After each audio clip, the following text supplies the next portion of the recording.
4차원을 완벽히 이해하기 위한 수학적 탐구 2조 이해 의료적 적용에 대해서 발표할 2조입니다.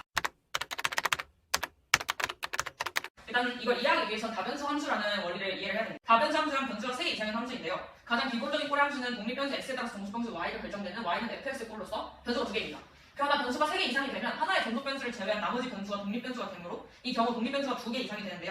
이 경우 정의역 변수 개수에 따라 2변수 함수, 3변수 함수, 4변수 함수 이렇게 되는 겁니다. 그래서 이제 2변수 함수는 3차원 좌표평면으로 이제 그 변수가 3개가 되는 거죠. z는 y는 x, y 꼴이 되는 변수가 3개인 다변수 함수 좌표평면에 x축과 y축이 동시에 수직이 되고 원점을 지나는 x축을 도입해서 3차원 좌표 공간에 그래프를 나타내는 겁니다. 이제 3변수 함수는 이제 4차원 좌표평면에 나타나는 건데요.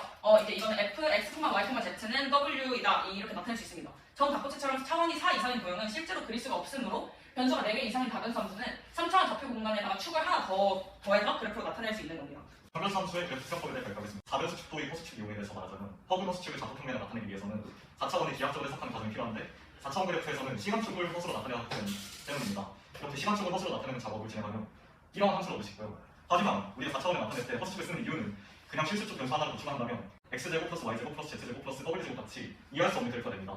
허수축 변수를 설정하면 부축에 대한 정보를 x 플러스 y r과 같은 하나의 부수로 나타낼 수 있습니다. 그러면 4개의 변수 중 하나를 시간으로 정하면서 시간에 따른 변화를 시각화하는 것이고 그리고 예시론처럼 그림이 있습니다. 3번은 시간 변수를 색깔로 나타내고 3차원 그래프에 색을 입혀서 제4의 정보를 표현합니다. 그래서 4차원 데이터를 시각화합니다. 또 예시는 저렇게 그림으로 나타나고요. 4차원을 이용해서 어떻게 치료를 할 수 있을지에 대해서 저희가 탐구를 해봤는데요. 그 중에서 저희가 방사선 치료라는 걸 찾았는데 이에 대해서 한번 발표를 해보겠습니다. 일단 4차원을 이용한 치료를 인터넷에 조사를 해보면 모두 한 분야의 기술을 가리키는데 이는 바로 4차원 방사선 치료와 4차원 혈류 분석입니다. 4차원 방사선 치료란 기존의 CT, PET 등 방사성을 이용한 환자의 치료 방법에 4차원을 도입을 해서 환자의 몸을 더욱 효과적으로 진단하고 치료할 수 있는 기술입니다. 4차원의 개념에 대해서 조사를 한 이후 이게 좀 이해가 됐다 싶어서 이를 이용한 치료는 어떤 것이 있을지 찾아보는 도중 이 4차원 방사선 치료 기술에 대해서 조사를 해보고 더욱 심화해서 탐구해보면 좋을 것 같아서 이에 관련된 논문을 여러 개 읽고 조금 더 같이 조사를 해봤습니다. 일단 이 4차원 방사선 치료의 원리에 대해서 설명을 드릴 건데요. 방사선 치료법의 발달에 대해서 먼저 설명을 드리겠습니다. 방사선 치료법은 1950년대에 고에너지 방사선 치료기인 선형 가속기가 개발된 이후 급속도로 발전을 거듭했습니다.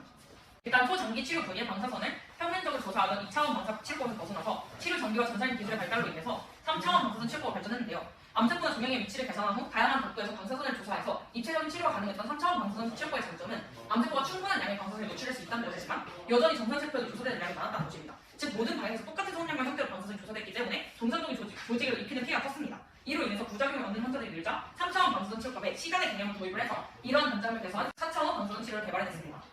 이제 4차원 방사선 치료의 원리를 설명을 해보자면 4차원 방사선 치료는 이제 시간의 개념을 도입을 해서 환자의 생리적인 움직임을 고려한 치료법인데요. 예를 들어서 기존의 방사선 치료처럼 이제 그저 방사선만 사용해서 환자의 몸을 치료하는 게 아니라 환자의 호흡에 따른 움직임을 고려를 해서 방사선 치료를 하는 기술입니다. 이를 사용하면 환자의 호흡 주기를 실시간으로 판단을 하며 치료를 진행할 수 있으므로 부작용도 줄고 치료 효과도 높아질 수 있습니다. 폐암이나 간암 등의 종양들은 이제 호흡에 따라서 종양의 위치가 바뀌기 때문에 방사선을 조사를 하게 되면 정상세포에도 미치는 영향이 커지는데 이에 따른 종양의 위치를 분석을 하면 종양에 정확하게 방사선을 전달해서 종양을 치료할 수 있습니다. 이제 방사선 치료의 궁극적인 목표는 우리가 없애야 하는 종양 부위에는 방사선을 충분히 조사를 해서 종양을 없애고 정상 조직에는 방사선을 최소화해서 방사선이 거의 닿지 않도록 하는 게 이 궁극적인 목표인데요. 하지만 방사선 치료를 진행을 할 때 환자의 흉부와 복부 부위에서는 호흡에 의한 내부 장기의 움직임이 발생해서 정확한 방사선 치료가 어렵습니다. 일반적으로 차이는 있지만 폐하면 3cm 이상, 간암은 1cm 정도 호흡에 의해서 위치가 바뀝니다. 그럼 이제 방사선이 만약에 고정이 되어 있다면 호흡에 따라서 움직이는 위치가 있기 때문에 정상 조직에도 가는 방사선 양이 많겠죠? 근데 또한 건강암은 대소변의 양에 따라서 위치가 변화하고 위암 역시 식사량에 따라서 암의 위치가 변화합니다. 기술의 발달로 방사선을 조사한 영역을 0.5mm부터 1cm까지 쪼개서 정밀한 치료가 가능해졌지만 암세포가 움직이면 기술이 충분한 성능을 밝히지 못하기 때문에 일반적으로 기존 기술은 암세포에 충분한 방사선이 조사되지 못할 것을 대비를 해서 예상 움직임을 그 범위를 포함을 해서 방사선을 조사하고 이럴 때 정상세포에 미치는 영향이 커집니다. 이를 보완하기 위해서 개발된 게 4차원 방사선 치료인 4DCT인데 우리가 4DCT 스캔을 한다면 환자의 호흡이 자유로운 상태에서도 환자의 호흡 주기를 얻어서 이를 사용해서 치료함으로 내부 정상 장기의 방사선의 피폭을 줄이고 종양 부위에 충분히 방사선 양을 조사할 수 있습니다.